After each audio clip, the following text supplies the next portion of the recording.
बिस्मिल्लाहिर्रहमानिर्रहीम, अस्सलाम वालेकुम। कैसे हैं आप सब लोग? खैरियत से? उम्मीद करता हूँ खैरियत से होंगे और मेरी वीडियो से कुछ ना कुछ सीख रहे होंगे। आज इस वीडियो में बात करेंगे कि हम चाइना से कोई भी प्रोडक्ट कैसे मंगवा सकते हैं और पाकिस्तान में उसको सेल कर सकते हैं। सबसे पहले आपको ये समझने की ज़रूरत है कि हमें ये काम करना क्यों है। देखो, चाइना से हमें चीज़ें सस्ती मिल जाती है और पाकिस्तान में हम उसको अच्छा रेवेन्यू, उसको सेल करके अच्छा रेवेन्यू जनरेट कर सकते हैं। बहुत से तरीके हैं। अब लोग ड्रॉप शिपिंग भी कर रहे हैं, चाइना से बाय करते हैं और जो है उसको जहाँ पे इंटरनेशनली सेल कर देते हैं, तो ऑनलाइन स्टोर बना के। तो इसमें हम स्पेसिफिक बात करेंगे कि हमने चाइना से पाकिस्तान मंगवाना है और यहाँ पे हम बेशक उसको दराज पे बेचें, OLX पे बेचें, जिस तरह मर्जी उसको बेचें या शॉप्स पे जाके बेचें अपनी मार्केटिंग टीम के साथ। तो वो हम कैसे कर सकते हैं? सबसे पहले देखो, आप लोगों को ये पता होना चाहिए कि आप प्रोडक्ट कौन सी मंगवाना चाहते हो। मतलब अपने प्रोडक्ट की आपकी नीच क्या है, ठीक है? आप किस नीच पे काम करना चाहते हो। जब तक आपको नीच का नहीं पता होगा, ऑब्वियसली आप उस पर क्या सर्च करोगे। सबसे पहले अपनी नीच डिफाइन करें कि आपने किस नीच में काम करना है। उसकी प्रॉपर जो है प्रोसीजर समझें। किस मार्केट में जाता है, आया OLX पे सेल ज्यादा होता है या द्रास पे सेल ज्यादा होता है? क्या लाहौर मार्केट से इजीली मिल जाएगा, कराची मार्केट से इजीली मिल जाएगा, सेल हो जाएगा? बात ये, आप जब रेट फाइंड करोगे ना, आपको पहले उसके रेट पता होने चाहिए। कोई भी प्रोडक्ट हो, कोई भी जिस भी नीच में काम करे, उसके रेट्स पता होने चाहिए। कराची में किस हिसाब से मिल रहा है, लाहौर में किस हिसाब से मिल रहा है। ये ना हो आप वहां से रेट्स वगैरह लो, कराची में उससे सस्ता मिल रहा हो और लाहौर में उससे सस्ता मिल रहा हो, ठीक है? सबसे पहले आपको नीच फाइंड करनी है। उसके बाद आपको जो है आपके जो भी नीच है उसके जो है रेट्स वगैरह आपको इकट्ठे करके अपने पास रख लेने, ताकि आपको बाद में कोई प्रॉब्लम ना हो, ताकि आपको इजी हो जाए कि यहीं से परचेज करके लोग फायदा उठा रहे हैं कि आया कि चाइना से परचेज करके फायदा उठा रहे हैं। नीचे आपने डिफाइन कर ली अपनी। उसके बाद क्या करना है, जब भी आपको चाइना से जो इंपोर्ट करनी है ना, उसके लिए वो जो भी बंदा है ना, जो भी कंपनी आपके इंपोर्ट करके देगी, वो आपकी कंपनी के नाम पे जो है माल भेजेगी आपको। इसका क्या मतलब हुआ, आपको अपना जो है कंपनी रजिस्टर करवानी है, मतलब अपने बिजनेस को रजिस्टर करवाना है, ताकि जो भी चाइना से आप इंपोर्ट कर रहे हो आप अपनी कंपनी के नाम पे इंपोर्ट करो, ठीक है? LCL कंटेनर कर रहे हो या FCL कंटेनर कर रहे हो, 5 किलो की वो शिपमेंट कर रहे हो या 10 किलो की शिपमेंट कर रहे हो, कोई भी कर रहे हो, आप अपनी कंपनी के नाम पे प्रॉपर चैनल काम करो, ठीक है? प्रॉपर चैनल करोगे तो आपको फायदा होगा। इन द एंड आप ही को फायदा होगा, आप इंपोर्टर्स लिस्ट में आओगे, आप अच्छा रेवेन्यू जनरेट करोगे। कल को बेनिफिट्स भी हैं बहुत ज्यादा, एक्सपोर्ट पे भी है, इंपोर्ट पे भी, तो आप उसमें भी आ सकते हो। तो आप देखो, आपको काम करना है, प्रॉपर चैनल से काम करो, अपना बिजनेस रजिस्टर करवाओ, किसी का मेहनत अल्लाह करने की आपको जरूरत नहीं है। अब आपकी नीश फाइंड होगी, समझ आ गई आपको, उसके बाद आपने रजिस्टर अपना बिजनेस जो है वो भी रजिस्टर करवा दिया। अब ऑब्वियसली अब आपने सप्लायर्स फाइंड करने हैं। सप्लायर्स कहाँ से फाइंड करोगे?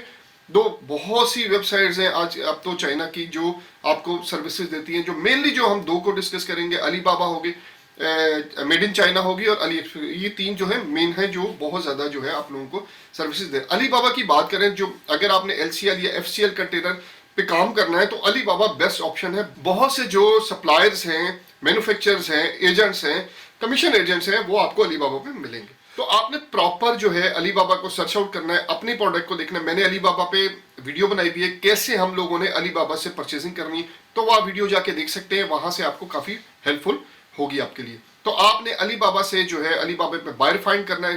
कोशिश करें कि मैन्युफैक्चरर हो, रेट्स में डिफरेंस होगा, आपने 10-15 बंदों को टच करना है, उनसे डिफरेंट लोगों से डिफरेंट रेट्स, मतलब कि ऑब्वियसली डिफरेंट रेट्स आएंगे आपके। कुछ मैन्युफैक्चरर होंगे, कुछ एजेंट्स होंगे, कुछ कमीशन, मतलब कि वही कमीशन एजेंट्स होंगे, और बहुत से लोग इसमें बैठे होते हैं, मतलब कि पाकिस्तानी भी बैठे होते हैं बहुत से, और चाइनीज भी बैठे होते हैं। तो आप लोगों ने जो रेट कम होगा ऑब्वियसली वो मैन्युफैक्चर होगा, ठीक है? तो आपने सप्लायर फाइंड कर लिया, नीचे आपकी होगी रजिस्टर्ड बिजनेस हो गया, आपने जो है अब सप्लायर फाइंड कर लिया अलीबाबा पे। अब आपने सप्लायर फाइंड कर लिया, अब प्रॉब्लम यहाँ पे आती है पेमेंट पे, ठीक है? अब पाकिस्तान में बहुत से ऐसे लोग बैठे हुए हैं जिनके अपने रजिस्टर्ड ऑफिस हैं चाइना में, ठीक है? वो यही काम कर रहे हैं, डोर टू डोर डिलीवरी दे रहे हैं। बहुत से क्लियरिंग एजेंट्स हैं, वो ये काम कर रहे हैं। या तो आप उनके थ्रू पेमेंट कर सकते हो, या सेकंड ऑप्शन आपकी ये है कि आप जो है अलीबाबा का जो पेमेंट वो है प्लेटफॉर्म है, आप उसको यूज कर सकते हो। वो सिक्योर भी है। उसमें होता क्या है, जब आप यहाँ से कोई भी टर्म से USD में पेमेंट होगी आपकी, ठीक है? वो आगे खुद ही कन्वर्जन करके यॉन में दे देंगे, जिसमें भी उनकी रिक्वायरमेंट होगी। तो आप यहाँ से अलीबाबा को पेमेंट करोगे, ठीक है? जब अलीबाबा को आपने पेमेंट कर दी तो अलीबाबा पेमेंट होल्ड कर लेगा और सप्लायर को बता देगा जी पेमेंट आ गई है, अब आप जो है इनका सामान वगैरह पैक करो। वो आपको दिन बता देंगे, इतने दिनों में हम जो है कंटेनर जो है या आपका जो भी माल है उसको, चाहे 10 किलो का है, वो आपको डिस्पैच कर देंगे। तो वो आपको डिस्पैच कर देगा 10 दिन के अंदर अंदर। अगर नहीं करेगा तो आप अली बाबा पे जो है चैट पे जाके आप उनसे रिक्वेस्ट कर सकते हैं, मेरा माल अभी तक डिलीवर नहीं हुआ, ना पैक हुआ है। तो अगर आप चाहेंगे तो अली बाबा आपको पेमेंट आपकी रिवर्स कर देगा, नहीं तो अली बाबा होल्ड रखेगा जब तक आपका माल आ नहीं जाता। इसमें सबसे प्लस पॉइंट ये, अली बाबा तब तक पेमेंट रिलीज नहीं करता सप्लायर को जब तक आपका माल आपके डोर स्टेप पे नहीं आया था और आप चेक करके ओके का सिग्नल नहीं दे देते। ये जेन में रखना, ये सबसे बेस्ट है। इसके अली बाबा के थ्रू अगर आप वो करते हैं, पेमेंट करते हैं, तो आपकी पेमेंट सिक्योर है, 100% पेमेंट सिक्योर है। अब ये चीजें होगी। उसके बाद आपके डॉक्यूमेंट्स की रिक्वायरमेंट। अब डॉक्यूमेंट्स कौन कौन से लगेंगे, बात यह है कि डॉक्यूमेंट्स आपको सप्लायर देगा, इनवॉइस देगा, पैकिंग लिस्ट देगा, ठीक है। अच्छा, उसके बाद जो अब यहाँ पे है कस्टम ड्यूटी।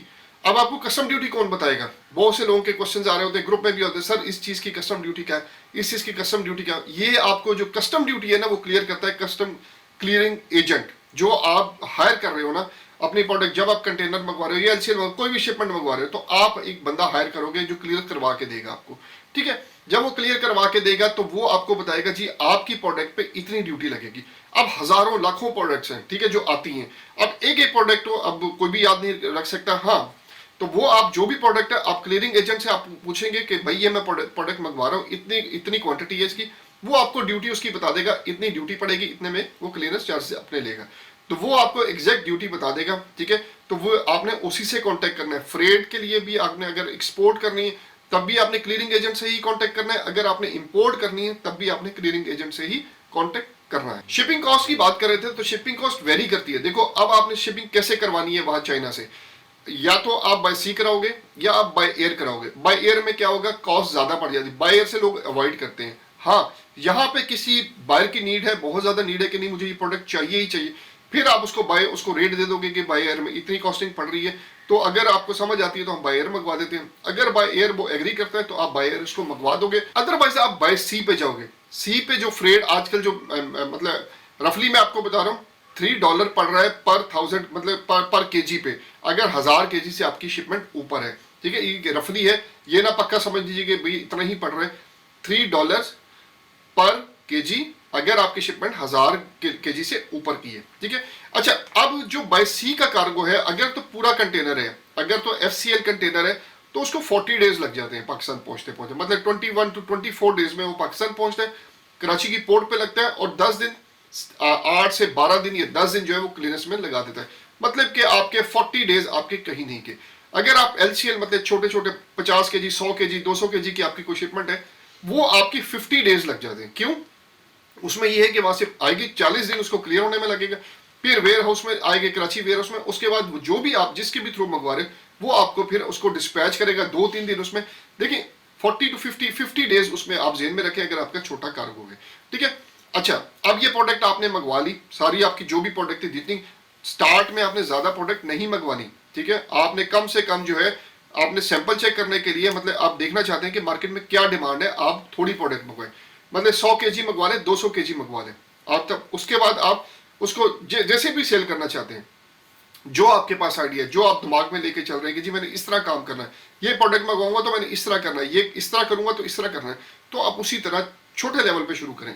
ये ना हो कि जी आप हाफ कंटेनर मंगवा लें या फुल कंटेनर मंगवा लें, उसके बाद बैठ के सोचते रहे यार मैं इधर करा की, ठीक है, वो फिर बड़ा प्रॉब्लम हो जाता है, वो आपके पैसे जाया भी हो जाते हैं और बहुत ज्यादा नुकसान भी होता है। फिर बिक तो जाएगा लेकिन वो रेट वो नहीं मिलेगा जिस रेट पे आपने मंगवाया होगा। तो यहाँ पे अब आपको समझना है कि आपको काम कैसे करना है, जो है ड्रास पे करना है, ऑलेक्स पे करना है, ये डोर टू डोर करना है। प्रोडक्ट आपने ऐसी मंगवानी है जो डिमांडिंग हो, ठीक है। डिमांडिंग नहीं प्रोडक्ट तो फिर नहीं मंगवानी।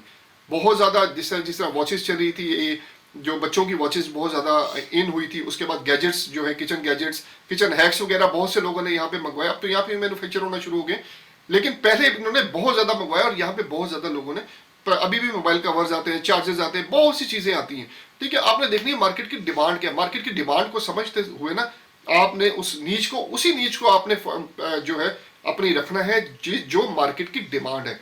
ऐसे नहीं करना आपने मार्केट की डिमांड नहीं है जी ये मुझे पसंद है तो ये मैं मंगवा लूं और उसके बाद जो है आप लेके बैठे रहे। चले, ये था कि मैंने आपको प्रोसेस समझाने की कोशिश की थी कि हम जो है चाइना से कैसे इंपोर्ट कर सकते हैं और क्या हम किस तरह हमें करना चाहिए। ये एक छोटी सी वीडियो थी, उम्मीद करता हूँ आपको पसंद आई होगी। मेरी वीडियो को लाइक सब्सक्राइब और शेयर लाजमी किया करें ताकि आने वाले इंपोर्टर एक्सपोर्टर्स भी कुछ ना कुछ सीख सके। अगली वीडियो तक के लिए अपने भाई को इजाजत दीजिएगा। अल्लाह हाफिज।